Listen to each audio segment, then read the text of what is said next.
आने वाले समय में बिहार का इतिहास पढ़ के दुनिया के लोग बिहार पे इसलिए थूकेंगे कि जिस जमाने में पूरा विश्व चांद पे अपना ठिकाना बनाने की बात कर रहा था, वही दूसरी तरफ बिहार की निकम्मी सरकार अपने जनता की जात गिनने में अपना पूरा ताकत लगा दिया था।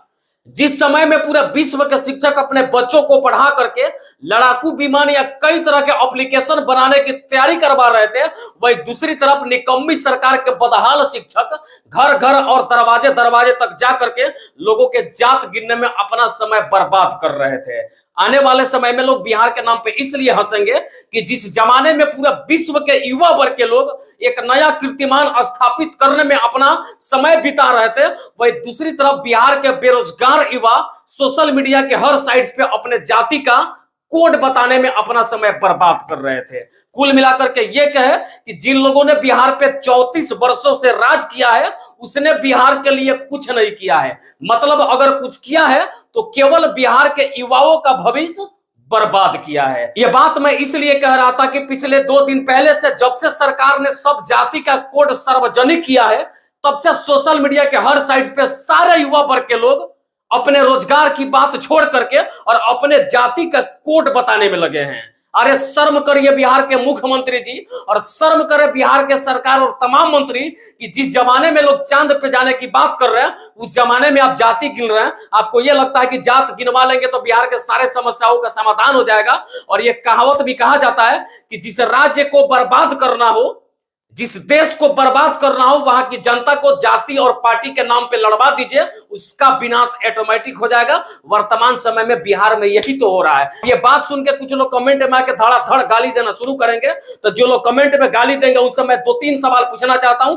पहला सवाल ये कि आप कमेंट में गाली दीजिएगा, उससे पहले आप देख लीजिए आपके परिवार की स्थिति क्या है। सरकार ने आपके लिए और आपके परिवार के लिए, आपके भविष्य के लिए, आपके बूढ़े बाप के लिए क्या किया है? क्या सरकार ने आपको रोजगार दिया है? आपके पास कोई रोजगार है? आपका पिता गांव में ही नौकरी करते हैं या दूसरे राज्यों में जाकर लात जूता घूसा खा करके 10-15 हजार के महीने कमा के आपको अपने परिवार के पोषण के लिए बेचते हैं? इस पर भी विचार करना पड़ेगा। जो लोग गाली देते हैं उनसे मैं फिर से पूछना चाहता हूं, आप किसी भी जाति धर्म का, उससे मतलब मुझे कोई मतलब नहीं है और मुझे इस जातीय जनगणना से भी कोई दिक्कत नहीं है। मुझे दिक्कत सिर्फ इस बात से है कि बिहार में लाखों करोड़ों युवा रोजगार बन के आज भी बैठे हैं, जो 10 साल 15 साल से नौकरी की तैयारी करते हैं, लेकिन उनको अब तक रोजगार क्यों नहीं मिला?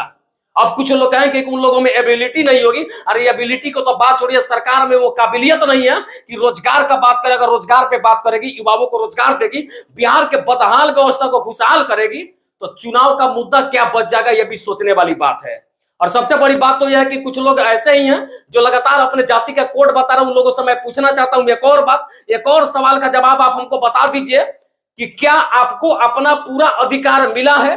क्या आप अपना जिंदगी सही ढंग से जी रहे हैं कि नहीं जी रहे हैं? इस पे भी बात करना बेहद जरूरी है और मुझे लगा कि यह बात आपके सामने कहना चाहिए। सरकार के लिए अपना भड़ास निकलना चाहिए, इसलिए मैं यह वीडियो बना करके इन बातों को आपके पास तक पहुंचाने का प्रयास कर रहा हूं। अगर मैंने इसमें कोई भी शब्द गलत कहा हो, लोग जाति की बात करते हैं, हम कुशवाहा, आप यादव है, वो राजपूत है या भूमिहार है, हम तमाम लोग अपने जाति के एक नेता को सर्वश्रेष्ठ मान लेते हैं, लेकिन वो नेता हमारे लिए क्या करता है?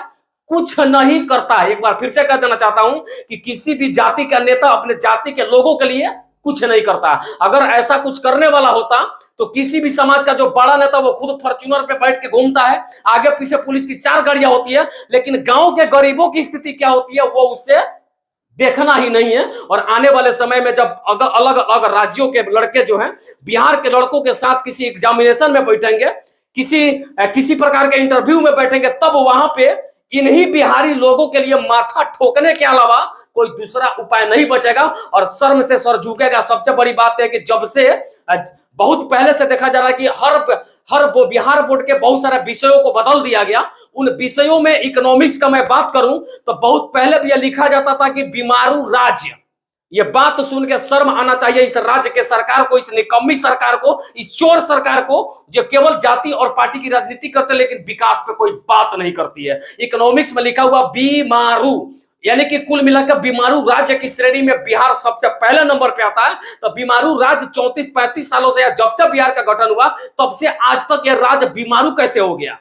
जब यहाँ पे 34 सालों से ये कहीं बार लगातार बात करिए तो कोई 17 साल, कोई 15 साल, कोई 5 साल मुख्यमंत्री रहा, उसके बावजूद भी अगर बिहार की स्थिति नहीं बदला और उसके बाद भी सरकार अपने निकम्मेपन को छुपाने के लिए, अपनी हर गलती को छिपाने के लिए, बिहार के मुद्दा को दबाने के लिए, युवाओं के भविष्य को बर्बाद करने के लिए जातीय जनगणना कर रही है। मुझे जातीय जनगणना से कोई दिक्कत नहीं, लेकिन जिस तरीके का कोड आपने हर जाति के लिए सार्वजनिक किया है, उम्मीद है कि बिहार सरकार शर्म करते हुए और इस पर विचार करते हुए बिहार के युवाओं के लिए भी रोजगार का कोड सार्वजनिक करे, तब जाके कहा जाएगा कि बिहार का विकास हो रहा है। लेकिन जात गिन के 15, 16, 17, 200 और 100, 150 नंबर दे करके आप कोई बड़ा तीरंदाज नहीं बन जाएंगे और इससे बिहार की स्थिति बदलने वाली नहीं है। बाकी इस पूरे वीडियो के बारे में आपका विचार क्या है बताइएगा।